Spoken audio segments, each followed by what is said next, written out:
राजा उत्तानपाद, उनके दो पत्नियां, एक सुनीति, दूसरी सुरुचि। सुनीति शब्द का ही अर्थ है जो नीतिज्ञ हो, नीति से चलती हो, ऐसी पत्नी है सुनीति। और सुरुचि वो पत्नी है जिसको सांसारिक संसाधनों में जिसकी रुचि रहती हो, वो सुरुचि है। सुनीति के पुत्र का नाम है ध्रुव और सुरुचि के पुत्र का नाम है उत्तम। राजा उत्तानपाद सुरुचि से अधिक प्रेम करते हैं।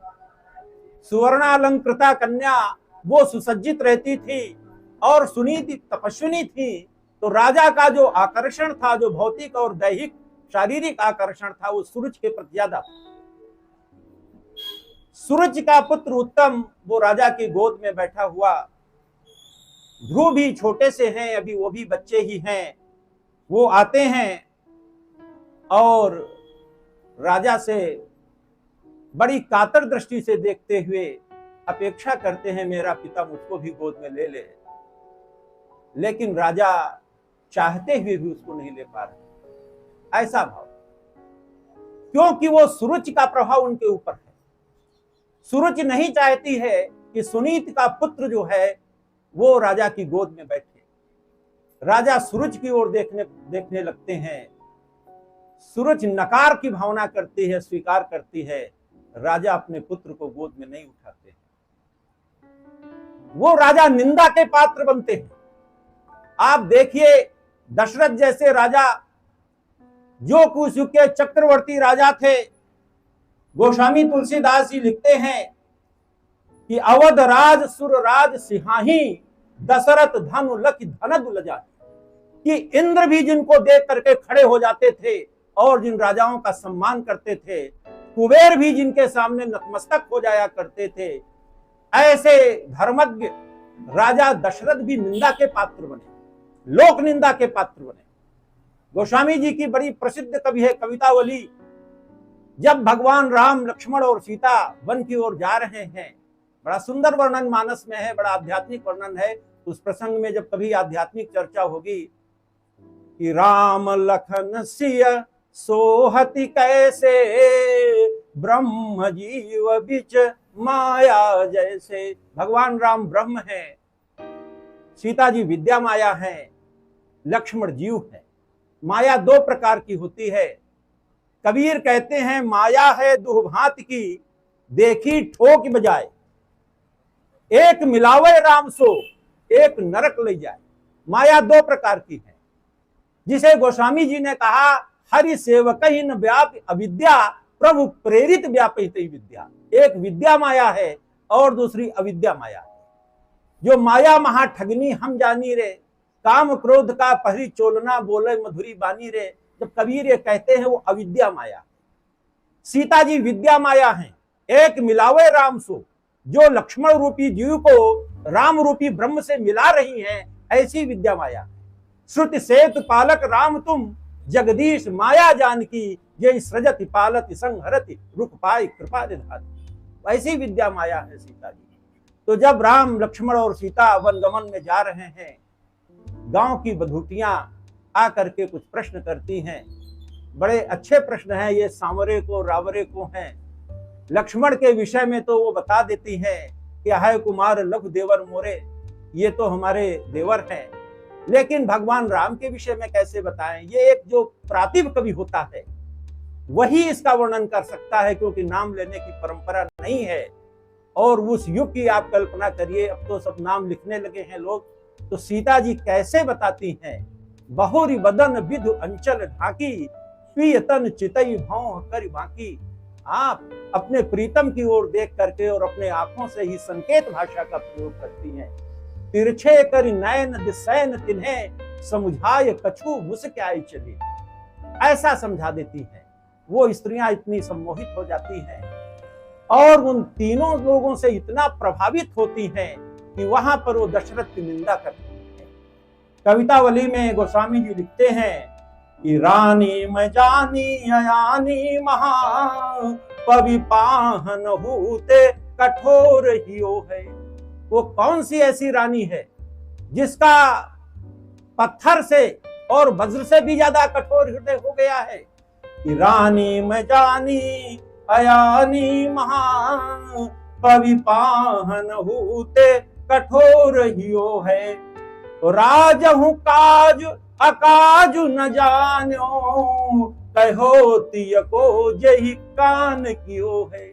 ऐसा राजा दशरथ जो इतना प्रसिद्ध है कि देवता जिनका सम्मान करते थे, देवराज सम्मान करते थे, वो गांव की स्त्रियां लोक जीवन में किस प्रकार से निंदा का पात्र बनते थे कि ऐसी मनोहर मूर्ति बिछुरे कैसे प्रीतम लोग जिए हैं।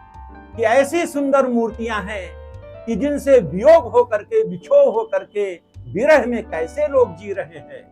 ऐसी मनोहर मूर्ति बिछुरे कैसे प्रीतम लोग जिए हैं।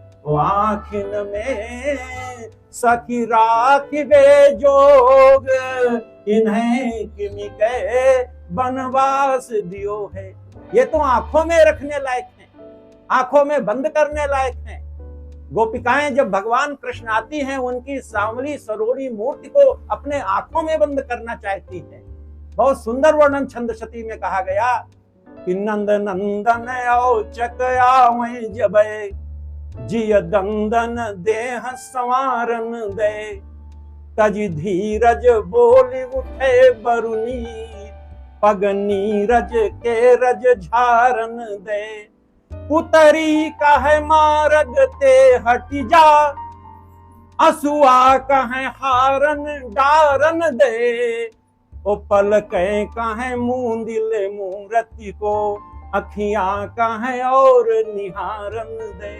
कैसा द्वंद्व चलता है। ऐसे सौंदर्य को देख करके पुतरी का है मार्ग ते हट जा। गोपिकाएं को भगवान कृष्ण मिले हैं, वो चाहती हैं अपने प्रेमाश्रु की माला इनको पहना दें। पुतरी कहती है मार्ग से हट जाओ, पुतरी कहे मार्ग ते हट जा, असुआ कहे हारन डारन दे, पलकें कहे मूंदिले मूर्ति को, अखियां कहे और निहारन दे। पलके कहती हैं ऐसी सुंदर सांवरी मूर्ति को आंखों में कैद कर लेने दो, पलके कहती हैं और जी भर करके देख लेने दो। ऐसा द्वंद्व चलता है। तो ऐसे सुंदर भगवान राम, लक्ष्मण और सीता को राजा ने, यद्यप दशरथ ने कहा नहीं था, लेकिन मैंने कल बताया था कि जो उत्तम पुत्र होता है चिंतयम कुर्यात्, केवल पिता चिंता कर ले, सोच ले, बस वैसा ही कार्य करने लगता है, वो उत्तम पुत्र है। और किस प्रकार से भगवान राम ने अयोध्या को छोड़ दिया। प्रसन्नताम न गताभिषेकस तथा न ममले वनवास दुखता। ऐसा भाव उनके अंदर। कीर के कागर जो नृप चीर विभूषण उपम अंग निछाई, औध तजी मगबास के रूख जो ओ पंथ के साथी जो लोग लुगाई। संग सुबंधु पुनीत प्रिया मानो धर्म क्रिया धरी रूप सुहाई। राजीव लोचन राम चले तजी बाप को राज बटाऊ किनाई। ऐसे ऐसा निरपेक्ष भाव भगवान राम का। तो वो राजा उत्तान पाद निंदा के पात्र बने, और वो जब अपनी चाहते हुए भी अपनी पत्नी के अस्वीकार को वो ध्रुव को गोद में नहीं बैठा सके, अपनी पत्नी की ओर देखते हैं। सुरुचि कहती क्या है, तपसा आराध्य पुरुषम तस्य वानुग्रहेण में गर्भे तुम साधयात्मानम यदीक्षत नृपासनम। कि अगर तुम नृप के आसन में बैठना चाहते हो, ध्रुव से कहती हैं, तो जाकर के तपस्या करो, और तपस्या करने के बाद यह भगवान से कामना करो कि मैं हमारे गर्भ में तुम आओ, और जब हमारे गर्भ में आओगे तभी तुम राजा के आसन पर बैठने के योग्य बनोगे। ऐसा मां कहती है। ये कैसा सौतिया डाह है।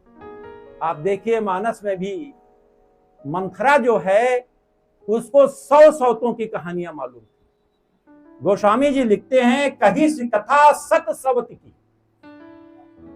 100 सौतों की कथा बड़ी प्रबुद्ध थी, बड़ी इंटेलेक्चुअल थी। किस तरह से कैकेयी को, जो कैकेयी राम को सबसे ज्यादा प्रेम करती थी, उन कैकेयी के मन को किस प्रकार से फेर देती है, आप कल्पना करिए कि कैसी प्रबुद्ध थी वो।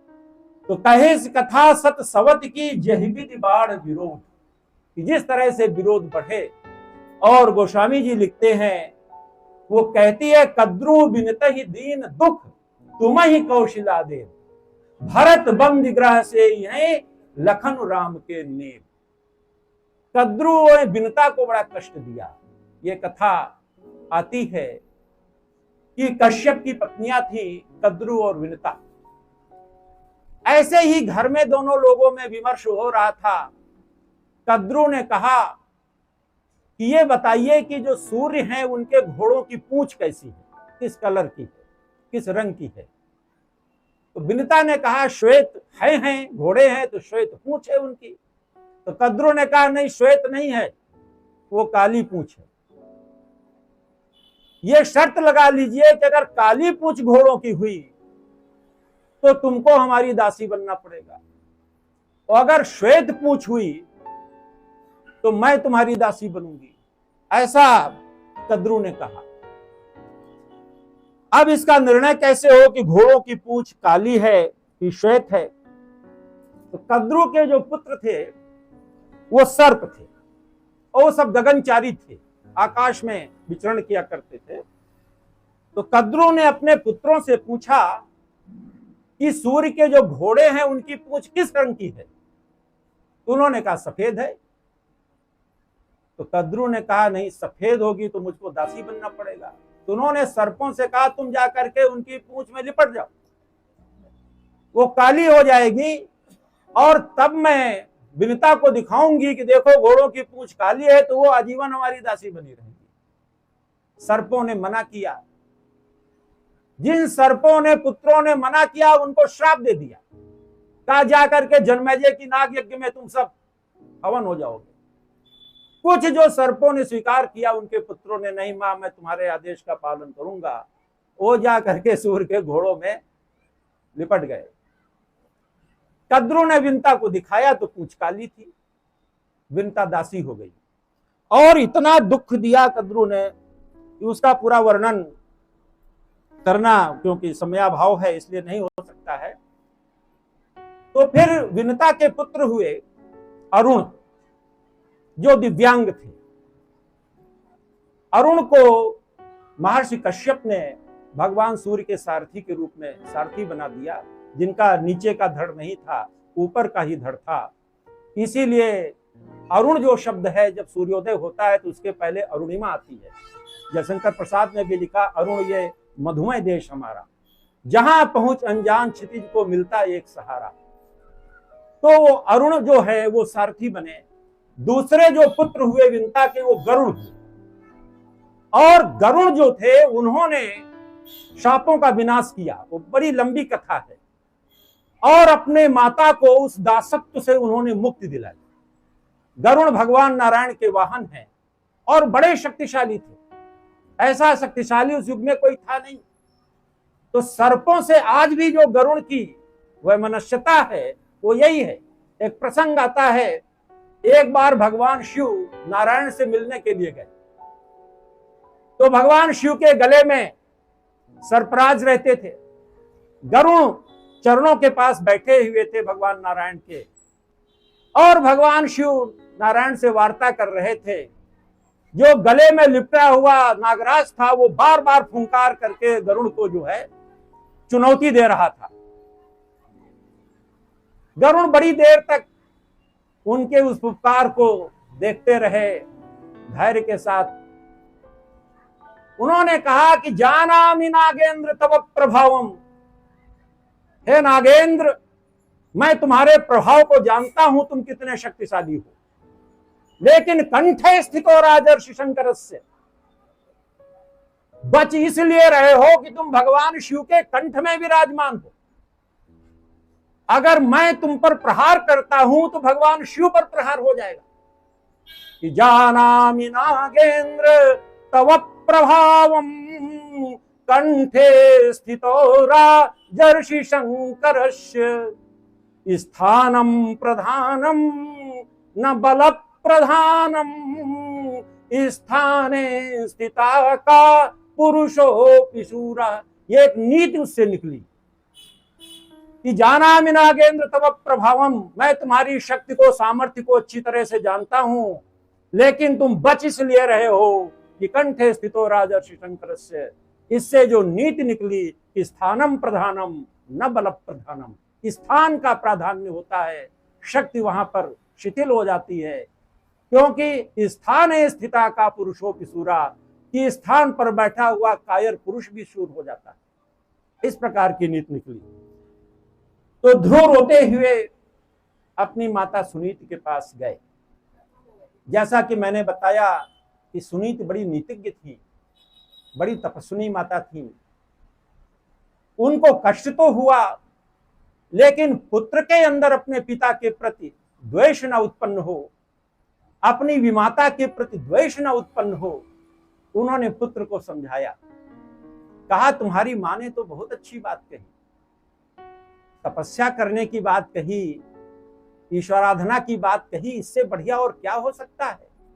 और वास्तव में तपस्या के द्वारा श्री हरि की आराधना की, और उनकी जो गोद है उससे बढ़कर दुनिया की कोई गोद नहीं।